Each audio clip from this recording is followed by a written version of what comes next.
God, through Paul in the book of Ephesians, is seeking to open up our eyes to where the real battle lies.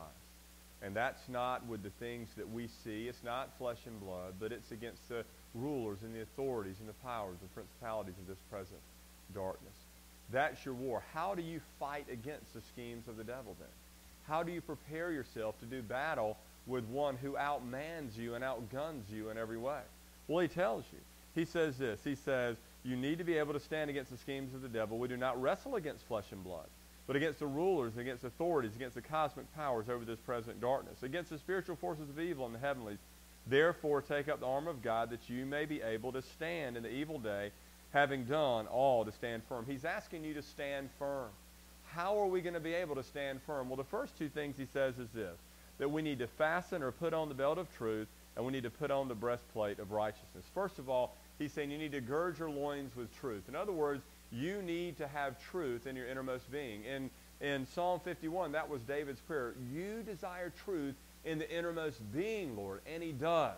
It is through knowing the truth that we will be set free. You need to know the gospel. You need to know the truth of the gospel. And you need to be able to stand firm in the truth of the gospel against all of the schemes that the devil brings your way. But there's a second thing that he's asking you to do here. And he says that you need to put on the breastplate of righteousness.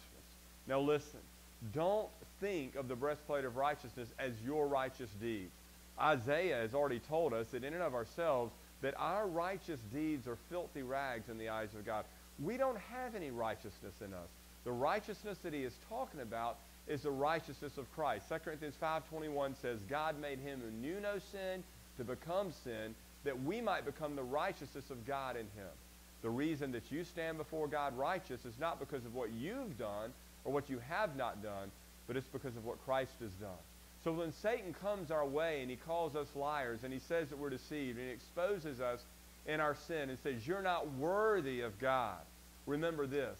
Although you are not worthy of God, Christ was worthy of God, and you don't stand before God based on your righteous deeds.